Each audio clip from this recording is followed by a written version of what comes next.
मैं शशांक सुखेजा आपका स्वागत करता हूं डेटा स्ट्रक्चर की इस सीरीज में। आज का हमारा टॉपिक है फंक्शंस।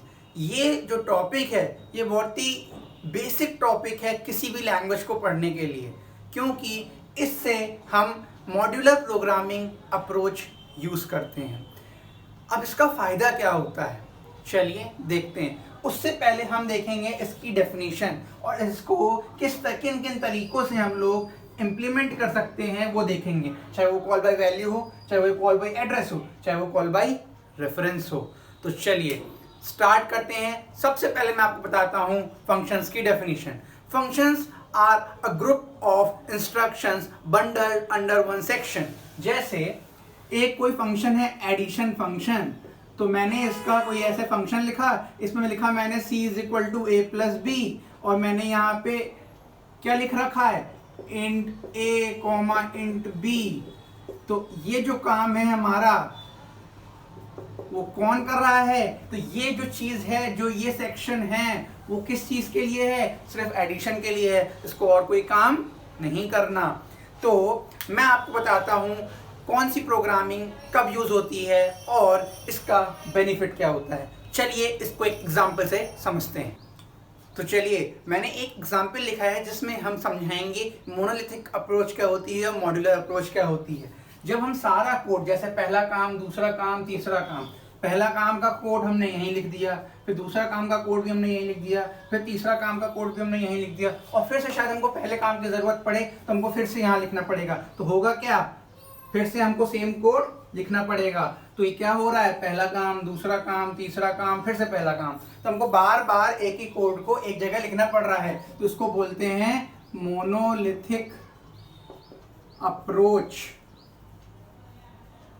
और जबकि इस केस में जब हमको इस कोड को अगर हम ब्रेक कर दें 2-3 सेक्शन में, तो हम 3 सेक्शन के 3 काम लिख दे रहे हैं, 1 2 3, और इनको हम लाइन बाय लाइन या जब भी चाहें तब बुला सकते हैं। अगर हमको ऐसे पहला काम फिर से बुलाना है तो हम फिर से इसको आगे ऐड कर देंगे फंक्शन 1 अगेन। तो ये क्या करेगा, फंक्शन 1, फंक्शन 2, फंक्शन 3 को कॉल करेगा, फिर से फंक्शन 1 को कॉल करेगा। तो होगा क्या, ये हमारी जो कोड है वो सेक्शंस में ब्रेक हो गया है। काम में ब्रेक हो जाने की वजह से इस अप्रोच को बोलते हैं हम लोग क्या, मॉड्यूलर अप्रोच। ठीक है, और इसको भी बोलते हैं प्रोसीजरल प्रोग्रामिंग। अब इसका फायदा क्या है, हम एक कोड को बार बार यूज कर सकते हैं बजाय कोड की लेंथ बनाने के और मेमोरी ज्यादा यूज करने के। इसीलिए हम फंक्शंस का यूज करते हैं रेदर देन सब कुछ एक ही जगह लिखने के। अंडरस्टूड। तो चलिए इसको एक एग्जांपल से समझते हैं कि फंक्शन एक्चुअली में मेमोरी में कैसे काम करता है। चलिए, तो जैसे कि हमारे पास एक ये फंक्शन लिखा हुआ है सब्ट्रैक्शन, जिसका रिटर्न टाइप क्या है, इंट। अब पहले मैं फंक्शन को समझाता हूं कि किन 3 सेक्शंस में उसका यूज होता है। इस सेक्शन को बोलते हैं, इसको फंक्शन प्रोटोटाइप। मतलब उस प्रोटोटाइप में, किसी भी प्रोटोटाइप का मतलब होता है कि वो कैसा है। तो इसमें क्या दिखा रहा है, सब्ट्रैक्शन फंक्शन कैसा है, वो 2 वैल्यूज ले रहा है, पहली चीज, जो दोनों इंटीजर हैं, और वो खुद रिटर्न क्या कर रहा है, इंटीजर वैल्यू। तो जब भी ये फंक्शन चलेगा तो कैसी वैल्यू रिटर्न करेगा, इंटीजर। जैसे आप कभी फोटोकॉपी वाले के पास जाओगे तो आप कुछ इनपुट दोगे कि भैया ये जेरोक्स कर दो, तो आपको आप एक पन्ना दोगे तो वो पैरामीटर है, आपको जेरोक्स कॉपी वापस देगा तो वो उसका रिटर्न टाइप है। इसी तरीके से हर फंक्शन का एक रिटर्न टाइप होता है। जैसे इस सब्ट्रैक्शन का क्या है, इंटीजर वैल्यू। अब दूसरा सेक्शन क्या होता है, जितना भी इन 2 ब्रैकेट्स के बीच में लिखा होता है इसको बोलते हैं फंक्शन डेफिनीशन। मतलब ये काम क्या करेगा, इस काम करने के प्रोसेस को हम उसकी डेफिनीशन बोलते हैं कि उस फंक्शन के अंदर काम क्या हो रहा है, तो उसको क्या बोलेंगे, डेफिनीशन। और जहां पे छोटा सा सेंटेंस लिखा हुआ है इसको बोलते हैं हम फंक्शन कॉल। अब इन गौर करने वाली 2 चीजें हैं कि मैंने 2 वेरिएबल्स इंटीजर ए भी यहाँ भी ले रखे हैं, ऊपर भी ले रखे हैं। तो जो ये वाले जो पासिंग पैरामीटर्स होते हैं उनको हम बोलते हैं क्या, एक्चुअल पैरामीटर्स। क्यों, क्योंकि ये आपके हैं और आप किसको दे रहे हो, इसको काम करने को दे रहे हो। तो इसको हम बोलेंगे क्या, फॉर्मल पैरामीटर्स। ठीक है, तो ठीक है, अगर आपको इस फंक्शन का काम समझ में आया, लिखा कैसे जाता है ये समझ में आया, तो मैं समझता हूं कि आपने आधा काम पूरा कर लिया।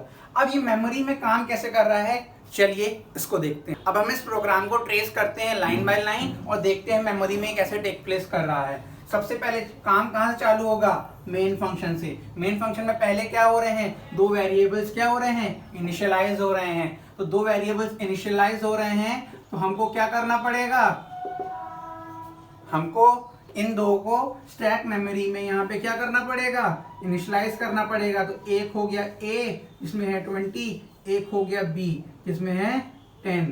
तो ये किसका सेक्शन हो गया, मेन का, ठीक है। अब मेन के बाद A में 20 गया, B में 10 गया, दोनों काम हो गए। इंट Z, Z किस में बन रहा है, मेन मेमोरी में। Z का डिक्लेरेशन कहाँ होगा, मेन मेमोरी में होगा। अब क्या हो रहा है, अब बुलाया जा रहा है फंक्शन। तो फंक्शन क्या करेगा, यहां से जाएगा यहाँ, मतलब इस सेक्शन मेन से जाएगा इस सेक्शन में। तो हर एक फंक्शन का, हर एक फंक्शन कॉल का अपना ही एक्टिवेशन रिकॉर्ड होता है। तो मेमोरी में वो स्टैक मेमोरी में कहाँ जाएगा, एक ऊपर अपना एक्टिवेशन रिकॉर्ड करेगा।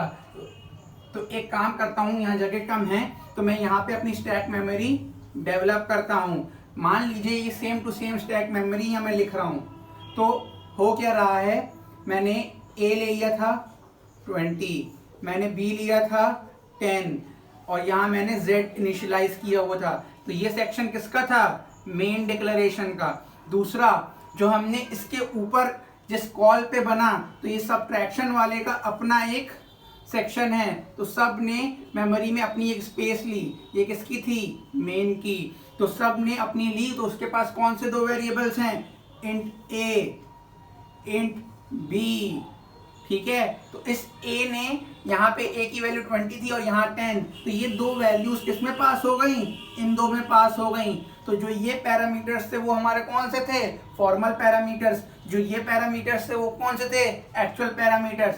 तो वो गए, उन्होंने एक वेरिएबल लिया C और C में इन दोनों का सब्सट्रैक्शन करके अलॉट कर दिया, तो आया 10। और फिर क्या किया, रिटर्न C।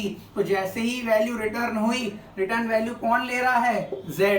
तो ये होता क्या है, ये यहाँ से जाएगी मेमोरी, इसमें 10 ट्रांसफर करेगी और जैसे ही कर्सर ये जो यहाँ से गया है, जो उठ के गया है, ये वापस कहाँ आ जाएगा, यहाँ आ जाएगा।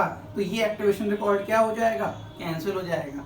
इसीलिए इसको स्टैक मेमोरी बोलते हैं। एक के ऊपर एक फाइल हो रही है और जैसे ही काम खत्म हो रहा है उसको क्या कर दे रहे हैं, डिलीट कर दे रहे हैं। तो ये मेमोरी यहाँ इनिशियलाइज हो गई और फिर हमने इसको प्रिंट कर दिया। तो आपने ये देखा स्टैक मेमोरी में हर सेक्शन का एक क्या होता है, स्पेस होता है, जो मेमोरी का फंक्शन कॉल होते ही एलोकेट हो जाता है। तो इसीलिए हम जब फंक्शन कॉल्स लगाते हैं तो हमको पता होना चाहिए कि मेमोरी में काम कैसे कर रहा है। तो हमारा जब नेक्स्ट टॉपिक है फंक्शन के साथ पैरामीटर पासिंग, वो हम अपनी अगली वीडियो में देखेंगे, जरूर करें। तो इसी के साथ मैं आपसे विदा लेता हूँ, थैंक यू। इस चैनल को सब्सक्राइब, लाइक और शेयर करना बिल्कुल ना भूलें।